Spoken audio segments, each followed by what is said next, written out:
Hello there, Seraphim17 once again. This is my Give Me God of War walkthrough. We are back in Helheim and we are tasked to escape from this blasted place. And I like this section of the game, I do. We've just gone through all kinds of trials. We finally got our son back to not being a little shit. And we're coming up against enemies who do not like the Blades of Chaos, which is really, really important because I love them. Also, we're wearing our crazy snakeskin armor, which I really don't like the look of. But it does give us better runic, and that's why I'm equipping it. And this next fight coming up is actually pretty awkward. When you jump across the gap, it spawns enemies behind you that throw projectiles. And apparently, the enemy that throws a projectile here, this particular fella, he's called a Hell Shadow. Because the normal version, the yellow version that looks like a Viken, he's called a Shadow, apparently. So the icy version is, of course, a Hell Shadow, because Hell is Norse for frosty, I think. But that guy over there, he has a big AoE on his move, which makes him a bit of a dickhead. And this is annoying too, because how I missed on that slash before it got to kill me, and didn't kill that thing, was frustrating. How I didn't get Atreus to shoot it is even more frustrating to me. So I ended up taking a hit there off a Nightmare, who were arguably the cheesiest enemy in the game, that I shouldn't have taken. And it's hits like that that piss me off. And you can tell just then, when I paused it, I'm thinking about restarting because I'm not happy. And it's one of those things, when you do no damage in a game, or when you try to rank run a game which involves taking no damage or playing nigh perfect, even though there's no real such thing as perfect play outside of very rare instances of it. It changes the way you look at situations. It also changes your standards in video games. It can make your standards a lot higher than they used to be. When I look back on some of my old walkthroughs, you watch them back and you kind of cringe at certain moments and wonder why you didn't do it differently. But there's a really important facet to this where you need to also understand that if your gameplay is too high level, it can polarize people. And it's something I never thought I'd ever say because it baffles my mind.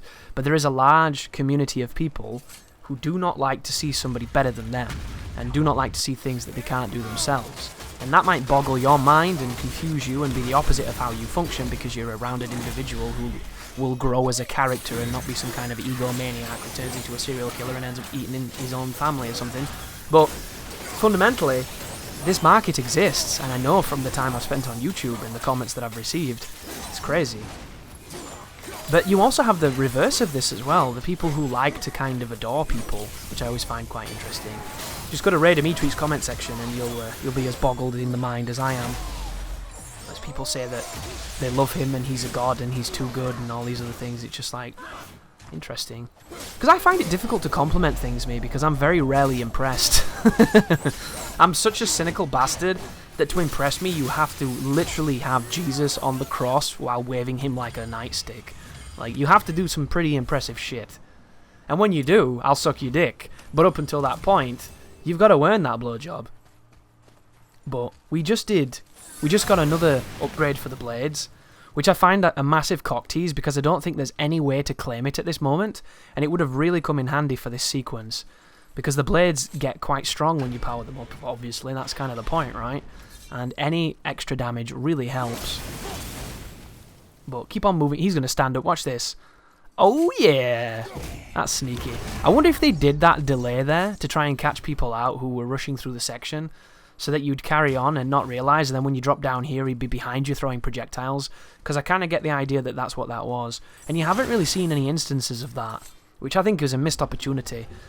The idea of enemies moving out of snow walls and snow drifts and stuff sounds really cool to me. Like, can you imagine walking forward, flanked by walls of ice, and then the ice starts slowly stepping away from the wall and it's dudes? How cool would that be? I think that would be pretty sweet. But this right now is a puzzle involving a block to get a chest. I'm not too sure what you get in this chest, except for a nice little leather pouch that we've got hundreds of at this point. Hardened Svartalheim steel. Here he goes. Crazy shadow guy tossing garbage at us, Hell Shadow, or whatever they call him. Ooh, there it was just then, did you see that? That's what this enemy does when you get close to him and he's powered up his hand. That is really, really dangerous, that move, because if he hits you, it has so much splash, it's really difficult to dodge. But luckily enough, when I was sidestepping, I moved away from where he was throwing it. It feels like they throw it at their feet. It's like the ultimate dickhead move of, like, I'm going to die, so I'm going to get rid of Planet Namek as well. And it's dangerous. I've taken more hits from that move than I ever have the projectile that they throw. Because the devs know you're going to be aggressive against that enemy. Why would you not, right? But here is a secret chest that's not so secret, because it's teased before you get to that area. And another one of those crazy blue pouches. And more hardened Svartalheim steel. Awesome. I wonder what that word means in its native language, Svartalheim. It must have some kind of translation, right? This is a pretty tricky fight. So the first phase here is a bunch of nightmares backed up by a bunch of the Hell Reaver guys. And the guy at the back is one of the heavy dudes. He might even be like a Helvic in him, because he's got the big staff that he smashes into the ground. And the joys of these enemies is if they're not elite, between your abilities and Atreus's you can knock them off. But this guy turns up, the powered up magic hand shield knobhead, who definitely needs to die, because there's two of them at the moment, and they're the problem here. The dude with the big stick's not a problem. He becomes a problem in a moment when two more of them turn up, and you're taking on 3 enemies that have supreme hyper armor that's almost uninterruptible. But before that happens, you just want to focus on getting rid of the people who throw magic, and hopefully stopping him from leveling up, which I managed to do for once. I wonder if they've slowed that down, because you can remember when we first played the game and people were leveling up and you saw it and it felt like it was so fast. I still feel like there are instances where that leveling up animation is too quick. I feel like it should either lower their defense as well. When they're leveling up, it should half their defense. There should be a risk to them trying to just power up in front of you. It's like bitches trying to heal in Dark Souls in PvP, where they just stand in front of you and try chugging. Try popping a humanity, and you're like, no, this is not how this is going to happen. And then you backstab them and you almost neutralize 70% of what they healed. That's how it should be, risk and reward, right? But these knobheads just stand in front of you, pull their dick out and start slapping your girlfriend's face with it, like you're not going to do something, and it's really frustrating. Like, a good thing would be, when they're powering up, they have none of the special properties. So the moment they start powering up, you can launch them. That'd be fucking sweet. So that they're massively susceptible to being launched and to being status effect. Because then you could just wait for them to power up, launch them, and then infinitely combo them and put all the statuses on them. That'd be fantastic. Hell, it might even work that way and I just haven't noticed. You know, the game is still very new. We're still learning. And at the moment in time, the highest level play I've seen in this game is probably Gladiator. And he's just been doing, you know, combos and stuff. He's not even been going for optimized things. Because you know what Gladiator's like. He likes to do the fancy shit. Very impressive player. But this is going to be a really slow fight, guys, because I think I no-damaged it, and I think I got hit a bunch of times by being too aggressive. So it definitely forces a more passive playstyle. But you know what I'd love this enemy to have? Some kind of weakness along the lines of the axe freeze, where you can freeze them and then kick them off the edge. That move right there is really strong. I do not like the follow-up, though. I preferred that move before it had the follow-up, and I think you can do it and not get the follow-up if you don't press attack afterwards. Which I think is a really nice, convenient thing that they added. There's his hard counter to throwing the axe. But these enemies are they're super tanky. Their attack patterns are annoying. It's one of those things where, if you stand in front of this guy and wail on him and just dodge accordingly, you can keep full pressure on him and build immolation and kill him quickly. But if you make one mistake, he kills you. And it's that thing of, like, it's easy to dodge, you have the ability to do it, but after taking on so many enemies on the same checkpoint, you really don't want to make, like just then. I got screwed just then. But that's another conversation. I'll never understand why they want to make the sprint like a Souls game. What a strange choice that is. Start up on sprint, intentionally awkward, like, I don't get it. Why is there that starting animation of the dash? Like, it's such a strange choice to me. This guy's not dying. But I'm not attacking him, so it's my own fault, right? Oh, there you go. I was waiting for him to end. God, that move looks nice. That is a cool move. I think that's the Hyperion Slam, right? I know Hyperion is a god. But I just don't know which one he is. Did we ever bump into Hyperion in the games? I don't think we did. We should go back to Greece just to kick him in the dick. Take that, Hyperion. Isn't he related to... Is it Endymion? I can't remember. I used to be really good with gods, and not so much anymore. But over here... Well, that sounded really common, didn't it? Over here, by gum, from where I come from, like, you know. Now, over here, you're going to find access to another puzzle, which is one of the Narnia chests to increase your bars, but this has been a playthrough where I haven't done that, so we don't really have to worry. Let's have a look. So when you pull this block out all the way, you can then climb up and get access to a chest. I'm looking to see if there's anything behind where I pulled it from, because that's where I would have put the chest, because I like sticking things in crevices, and that is exactly what he said. So keep on pulling this thing with the grill on it, all the way till the camera adjusts and gives you a nice little heads up, and then you can start climbing it and get on with your life. But one thing I found quite interesting from the spoiler cast that I was listening to about this game, do you see those symbols that are on the lips, that visual language that tells gamers that they can climb things? It's the God of War equivalent of a yellow pipe. Well, apparently, anything that is coloured in yellow or gold in this game that is runic and graffiti in style was left by Kratos' wife. This is actual lore right now, guys. I'm not making this shit up. It is left by her ability to see the future. Because she has portents of what is about to happen, and she saw all of this coming, hence how she can make the mural with the giants, and she can know about her son, and all that stuff that gets revealed at the end. She apparently, according to the director, this is kind of what they've gone with, she knew the journey that Atreus and Kratos were going to take, so she signposted it for them to help them out, because she knew she wouldn't be there to assist. So the one thing she could do would be to be like the lighthouse in the storm to guide them to safety. And that's apparently what all that visual language is meant to represent. So, as kind of contrived as it is in video game terms, it's kind of cool that they've given it a reason for being where it is, and I like that, as much as it's kind of silly, you know, that she went on this massive journey and she could have saved us all some fucking time, but still pretty cool, right? But over here is a chest, and you can skip a Revenant fight in this area by just going up the lift, and it's exactly what I'm going to do. But I was fucking about in this area for a little bit too long, so I'm going to have a transition that's probably going to be crossfaded, because there's no way I could make it graceful. But there's a little bit of signposting here for what's about to happen later on, because do you see those anchors, those golden claws? They're going to be hoisted onto our boat to slow us down, and we're going to have to remove them to carry on. But before you go up the elevator, you need to raise this platform. If you don't do this, nothing will trigger when you go up there, and you'll have just wasted your time like I did my stream when I was originally playing. But if you immediately get on top of this and start throwing your axe, you'll get away from the encounter that they wanted you to fight there.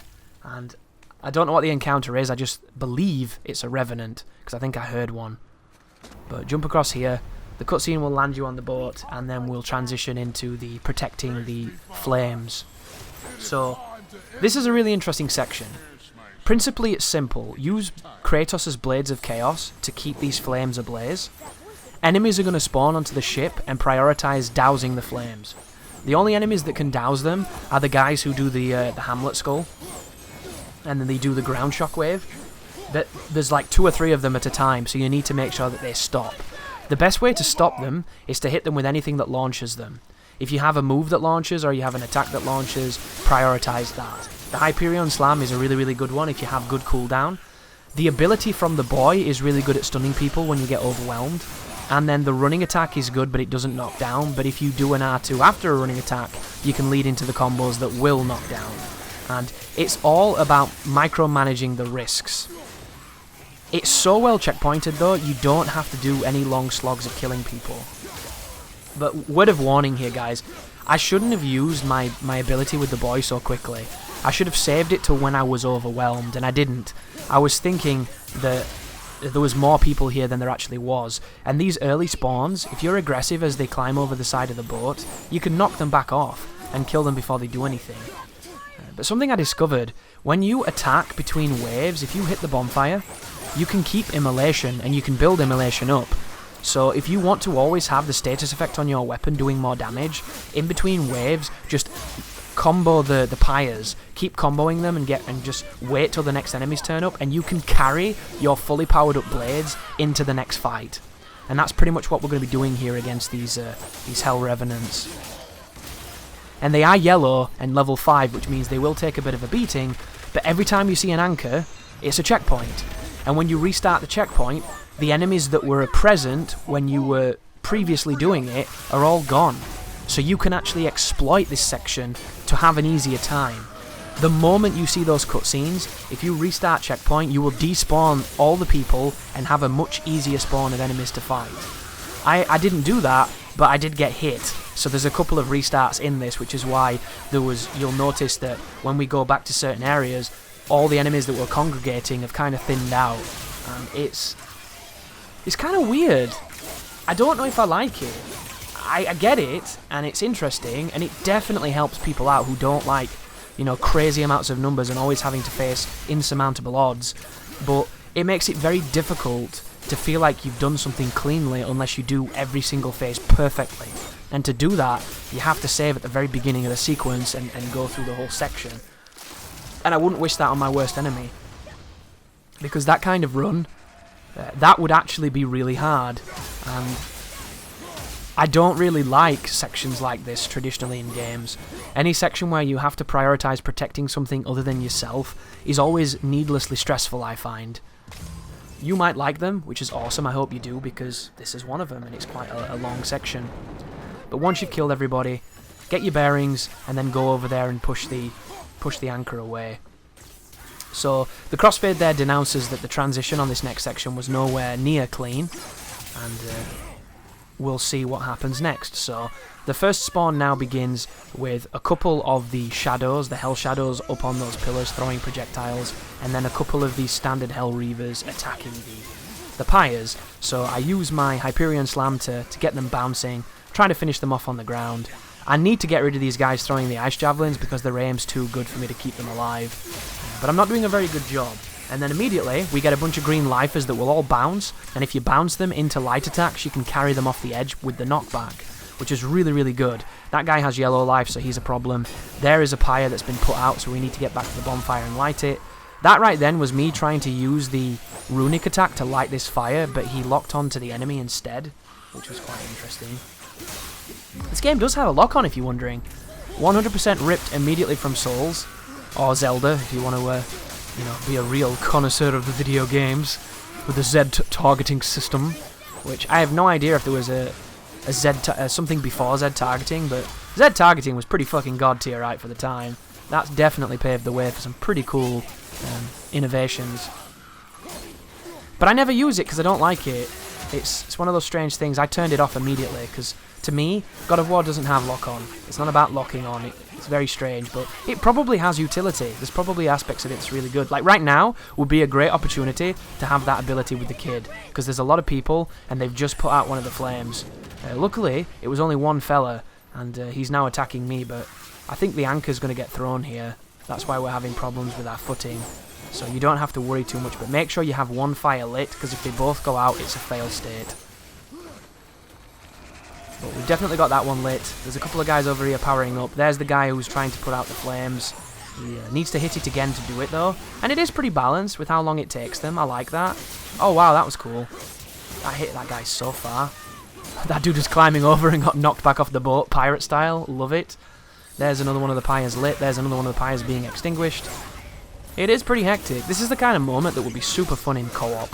Kratos and his brother Deimos, if he hadn't turned into a knobhead, taking on all fiends in Helheim. But I use the 3 heavy attacks to reignite the pyres because it just seems to do it quickly. I don't know if it's the most optimized way of doing it, but it's the way that I do it. There goes the flame going out because that guy is very persistent, but he has green HP, so I'm not scared of him. I will be scared of him later on, and then here's the checkpoint. So there's the hooks. There's everything going crazy, and there's no enemies, right? Magic. Magic how the enemies all fuck off when the anchors turn up. The wonders of questionable checkpoints. And now we have a Revenant. So, same as every single Revenant fight in the game, guys. Hit her with an arrow to stun her and make her susceptible to axe throws, freeze her with the axe, and then proceed to then hit her with whatever you want to hit her with. The best way to kill this enemy is to use the charge R1 attack to stun her, because you can put her in a kind of loop. But be aware, that one right there is a different type of Revenant. The Revenant that actively rushes you and tries to do that 3-hit combo quite frequently is a much more aggressive one. She might be a fierce revenant, or a hell revenant, I'm not entirely certain, but she's definitely an extra spicy one, so be very careful. There's the launch that does nothing in this game, which is a big shame. I find it interesting too, when you launch people, I think that the blade throw should be automatic. I think when you use the blade throw, it should lock on for you. Because it just makes sense, right? Remember in the old God of Wars where you used to bounce a guy and then repeatedly slam him into the ground? That was awesome. That is something this game could do with... Oh, this is a bit of a glitchy spawn, this as well, because you notice how I'm getting attacked from behind, but nothing's hitting me? It's because a nightmare got, like, embedded off the boat and can't do anything. But because Atreus is so powerful, you can hit him through the wall. Which is good, because it would suck if that had ended the spawn. But there's one more spawn left now, guys. It's going to be a fierce ogre, the green one who throws rocks. And I think he's backed up with a couple of the Reavers, the Hell Reavers. Which in the bestiary it says Reavers are any of the human stragglers that are left around in Midgard. And it's funny that you only come across one set of humans in the game, which is probably one of my favourite fights in the game, because they melt. And I love enemies that melt, I truly do. But the characters are talking right now, so it's obviously a bit of an interim. And I'm using the strategy I mentioned by building up my immolation on the pyres. The moment I noticed that, I was very happy, because I like stuff like that. But we're not getting any spawns right now. This is interesting. We'll have a little bit of a calm before the penultimate storm, right? Maybe this is the eye of the storm. Here we go. So we've got a Helvican fella with a big mace. The bestiary says that when he slams his shit into the ground, it leaves him open. The bestiary doesn't mention that it has a very ambiguous AoE on it, so if you dodge it wrong, you're dead. I love that. But it must be said, that particular encyclopedia of enemies does have some pretty cool information on it. It's one of the better bestiaries I've come across, because most of them just kind of tell you about its favourite fucking candy floss and what it likes to eat at the cinema and shit. And you just sat there thinking, why do they go into all this detail, yet they won't give me frame information? Where's frame data, goddammit? Well, how many recovery frames? How many startup frames? How many invincible frames? But instead, you're going to tell me where this motherfucker combs its hair? It's a lion! Come on now. But apparently there's another wave that I didn't realise. So we're taking on a bunch of standard fellas, and because they're green, we're going to have a nice advantage here. We've got people spawning in, people throwing javelins, one of the hell shadows there. The boat has just had one of its pyres extinguished, so we're going to cruise back over there. And in that moment, the anchor hits the boat, because it's quite a hectic part, this, and then the ogre's going to spawn. And magically, all the other enemies have left, because apparently their mums told them it was time to go in. They left the iron on, or the stove on, or they had to mend their bike, or wash their hair, or whatever reason back in the 80s was used to deny you sex. But here's an ogre pushing me away in the loop that he can never get out of because he's not clever enough, and it makes him the most simple enemy in the game. And then there's a random Hell Reaver just knocking about over there. There's the stun, and then we can finish this section in style with a couple of the old ogre pugilism and a nice axe to the dentures. That guy stood no chance. I do find it interesting that there are times when you kill these guys too quickly and you don't get to ride them for very long. I find that to be a bit of a shame. I didn't even kill him that time. What the fuck is that? Crazy. They definitely don't work like the Titans from the Arkham games. Although I do like the people that compare the combat in this game to Arkham games, because it makes me wonder what the fuck they're talking about. My favourite part was the multiplier with the momentum and how you can swing between enemies and you don't control your attacks, and you can press two buttons together and do fantastic grapple moves. Wait, that sounds just like God of War, and it's not in this game. But pick up the rune, guys. Get all your treats, all your hard-earned spoils of war, and know that you did a very intimidating looking section, but not a very difficult section to play. I'll probably change my mind when I come here in my Misery Plus run, where all I can use is Kratos' beard to win, and I'm just miserable. More so than I already am. Thank you for watching, and you take care now.